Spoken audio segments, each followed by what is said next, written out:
भी मन में एक विशेष ज्ञान के आधार से ये हृदय में जगह समाप्त हो जानी चाहिए कि हे भगवान मेरा फिर जन्म हो जा, मेरा कभी जन्म ना हो मेरे दाता।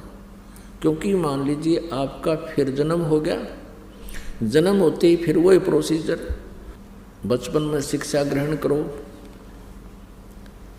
फिर युवा होते ही रोजगार की चिंता, और फिर बच्चे ना हो वह चिंता होगी तो फिर महाचिंता। और ये भी सोच कर चलो कि हमारा, क्योंकि हम गफलत करेंगे तभी हमारे साथ ऐसा होगा, पुनर्जन्म भी वैसे नहीं होगा जल्दी से। तो ये भी ध्यान रखो कि मन माने फिर अगले जन्म में संतान ना हुई तो दुखी, और हो गए तो महादुखी। कोई मर गया, कोई जीवित रहा है, कोई रोगी, कोई कोढ़ी हो गया। हम देखते हैं एक एक परिवार के ऐसे बच्चे हैं तो जीवन से ही ऐसी स्थिति में है, ना वो मरे हैं ना जीवित हैं। तो कहने का भाव ये है कि इन दुखों को और इस हरहट के कुएं को याद रख कर इस जन्म और मृत्यु से आपको हृदय से नफरत हो जानी चाहिए। एक गलानी बनेगी अंदर में, एक गलानी बनेगी ज्ञान से और भक्ति से, तो फिर आपका पुनर्जन्म नहीं होगा। यहाँ पर आप सीधे सतलोक जाओगे, मर्यादा में रहना होगा, सतभक्ति करते रहना होगा, आखिरी श्वास तक जाप करना है। कबीर परमात्मा कहते हैं अपनी महिमा अपने पाने की विधि आप ही बताते हैं। साईं यूं मत जानियो प्रीत घटे मम चत, मरूं तो तुम सुमृत मरूं और जीवित सुमरूं नित। अब कहते हैं भगवान की भक्ति को, परमात्मा के अंदर आस्था या नकली सी मत लाइयो, एक मजाक मत समझना। कहते हैं साईं यूं मत जानियो प्रीत घटे मम चत, मरूं तो तुम सुमृत मरूं और जीवित सुमरूं नित। तो पुण्यात्मा, परमात्मा का पाना सबसे आसान है। परमात्मा का पाना जितना आसान है, इस पृथ्वी पर कुछ भी काम इतना आसान नहीं है। सतलोक में जाना जितना आसान है, बहुत इजी है, लेकिन जो कठिन है वो ये है कि ये विश्वास होना जो ज्ञान दास आपको बता रहा है, ये कठिन है। जिस दिन आपके ये विश्वास हो जाएगा कि सचमुच ऐसा ही है, आपका मोक्ष निश्चित है। और ऐसे वैसे कहने से नहीं, आपको एक पॉइंट पर 6 प्रमाण दिए जाएंगे कि परमात्मा कहाँ है, कौन है, कैसा है और कहाँ प्रमाण है, और वहाँ गए प्राणियों की क्या स्थिति है। अब जैसे हम देखा करते थे कि एक ऋषि ने 1000 वर्ष तक तप किया, एक ऋषि ने 10,000 वर्ष तक तप किया, और फिर क्या देखते हैं, बस हम तो इतना ही देखते हैं, बड़े महर्षि थे और उन 1000 वर्ष तक तप किया, साधना की। अब हमें ये नहीं मालूम था उन साधना करने वालों ने क्या प्राप्त हुआ, उपलब्धि क्या हुई। हमने ये मान लिया कि वो तो भगवान को पा गए होंगे, और जिनको हम महर्षि मानते थे, जो बहुत अच्छे साधक थे, उनकी जीवनी हम देखते हैं तो पता चलता है कि वो मोक्ष के तो आस पास भी नहीं थे। पुण्यात्मा, आज सुबह के सत्संग में एक प्रसंग चला था। परमेश्वर कबीर देव जी जब तपस्या पर आए, जहाँ पर वो काल जीव भून रहा था खाने के लिए 1 लाख मानव शरीरधारी प्राणियों के सूक्ष्म शरीर को, तो वहाँ आकर के जब उनसे वार्ता की, परमात्मा पूछ रहे थे, वहाँ पर वो ब्राह्मण भी थे, वो ऋषि भी थे, वो गुरु भी थे। उनसे पूछा तुम क्या साधना करते हो? उन्होंने बताया कि हम वेदों अनुसार ओम नाम का जाप करते थे और करवाते थे, और समाधि भी लगाते थे, मेडिटेशन भी करते थे। और फिर भी उनकी वह तपस्या के ऊपर दुर्गति हो रही थी। तो परमेश्वर ने कहा कि तुम्हारी यह साधना क्या आड़े अड़ी, अब क्या साधना थी, तुम्हारी दुर्गति यहाँ हो रही है। तब तो वो मान गए, हाँ जी हमारे कोई आड़े नहीं आई। तो परमात्मा ने बताया कि तुम ओम नाम का जाप जपते थे, हाँ जी। और ये भी बताया उन्होंने कि हम गायत्री मंत्र जाप करते थे तब, और हवन भी करते थे। तो परमेश्वर ने बताया कि जैसे यज्ञ क्या चीज होती है, ये 5 यज्ञ होती हैं, 5 यज्ञ करनी चाहिए। एक यज्ञ है धर्म की, दूसरी यज्ञ है ध्यान, और तीसरी यज्ञ हवन की, चौथी यज्ञ प्रणाम, 5वीं यज्ञ ज्ञान की। इन ज्ञान यज्ञों से क्या लाभ है?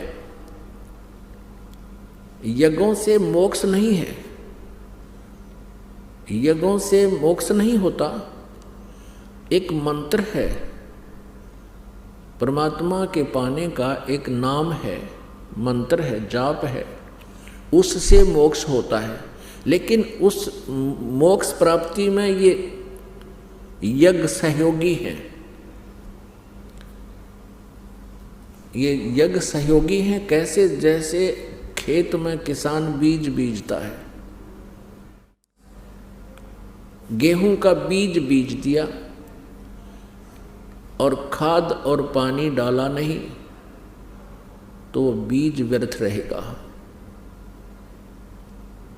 और यदि गेहूं का बीज बीजा नहीं और खाद और पानी डालते रहे, सिंचाई भी करते रहे, तो वो भी व्यर्थ है। गेहूं के बीज के स्थान पर भांग बो दी, गेहूं ना बीज कर, तो और फिर ये 5 यज्ञ करते रहे, अर्थात खाद पानी डालते रहे, तो भी व्यर्थ है। क्योंकि अन्न से हमारा जीवन सुरक्षित है, बच्चों का भी हमारा भी। अब ध्यान से सुनना, ये दास कहना क्या चाहता है। जैसे हमने आम का पौधा बीजना है, आम का पौधा बीज दिया, उसमें खाद और पानी डालते रहे, तो एक दिन वो बड़ा होकर के फलों से लदबद होगा और हमें वो वस्तु उपलब्ध होगी जिसके लिए प्रयत्न किया था। और आम के स्थान पर हमने बबूल आम जान के और बबूल का पौधा बो लिया और सिंचाई भी करते रहे, खाद भी डालते रहे, तो वो क्या देगा? आम नहीं लगेंगे, वो बबूल के कांटे ही मिलेंगे। तो कहने का भाव ये है, परमात्मा ने कहा कि तुमने ओम नाम का जाप किया, हवन भी किया, एक यज्ञ किया। वैसे तो 5 यज्ञ करने चाहिए, वैसे दूसरा यज्ञ स्वाध्याय से हो जाता है, जिसको ज्ञान यज्ञ कहते हैं। अब परमात्मा बताते हैं कि तुमने प्रयत्न किया, लेकिन बबूल का बीज बो लिया, ओम का मंत्र जाप कर दिया, ये बबूल का बीज है। और हवन यज्ञ, धर्म यज्ञ, ये मान लिए, ये भी आपने कर ली, खाद पानी भी डाल दिया, तो बबूल का पेड़ पाक गया, आम का बीज बोया नहीं। अर्थ कहने का भाव यह है कि आप जी ने पूर्ण परमात्मा की साधना नहीं की, इस काल ब्रह्म तक की साधना की, या ब्रह्म के पुत्र हैं रजगुण ब्रह्मा, सतगुण विष्णु, तमगुण शिव जी, इन देवताओं की जो पूजा की, इससे तुम्हें मोक्ष नहीं हो सकता। जिस कारण से आप यहाँ तपस्या पर दुखी हो रहे हो, और इसके बाद आप कुछ दिन ब्रह्मलोक में रहोगे, क्योंकि ओम नाम के जाप है। उसके बाद आप नरक में भी जाओगे, क्योंकि पूर्ण परमात्मा की जब तक भक्ति हमें नहीं मिलती पूर्ण संत के माध्यम से, तब तक हम अपना वर्क डन ही पाते हैं, किया हुआ कर्म ही प्राप्त होता है। जैसा कर्म करेगा वैसा ही फल यहाँ का भगवान देता है। आपको पुण्य भी मिलेंगे, पुण्यों का फल भी मिलेगा, भक्ति का फल भी मिलेगा। जैसी ओम नाम की जाप आपने किया और कोई पुण्य दान किया, वो भी फल मिलेगा, और साथ में आपने पाप भी भोगने पड़ेंगे। अब यहाँ की व्यवस्था है, यहाँ इस काल के लोक में काल ने हमें इतना विवश कर दिया है कि जैसे यहाँ पर पाप तो अपने आप बिना किए बगैर प्रयत्न के ही होते रहते हैं, और पुण्यों के लिए विशेष प्रयत्न करना पड़ता है, शुभ कर्म के लिए विशेष प्रयत्न करना पड़ता है, और अशुभ अपने आप होते हैं। जैसे खेत के अंदर हमने गेहूं बीजना है तो उसके लिए कितना मेहनत मांगता हो खेत। पहले उसकी गुड़ाई करनी पड़ती है, हल से ट्रैक्टर से उसको संवारना पड़ता है, और फिर उसमें कीमती बीज डालना पड़ता है, फिर सिंचाई और खाद डालना पड़ता है, और तब जा कर के वो कहीं हमें वो कणक यानी गेहूं प्राप्त होता है। और यदि उस खेत में कुछ भी ना डाला, ना बीज बोए ना कुछ पानी डाले, तो अपने आप खरपतवार उसमें अपने आप अड़ंगा उग जाएगा। यहाँ का ऐसा नियम है। जब हम सत साधना करेंगे, परमात्मा की भक्ति करेंगे, तो उसके लिए हमने समय भी डिवोट करना पड़ेगा, और हमने दान भी करने पड़ेंगे, साधना भी करनी पड़ेगी। शुभ कर्मों के लिए तो खूब कमर तोड़ मेहनत करनी पड़ेगी, और अशुभ अपने आप हो जाएंगे।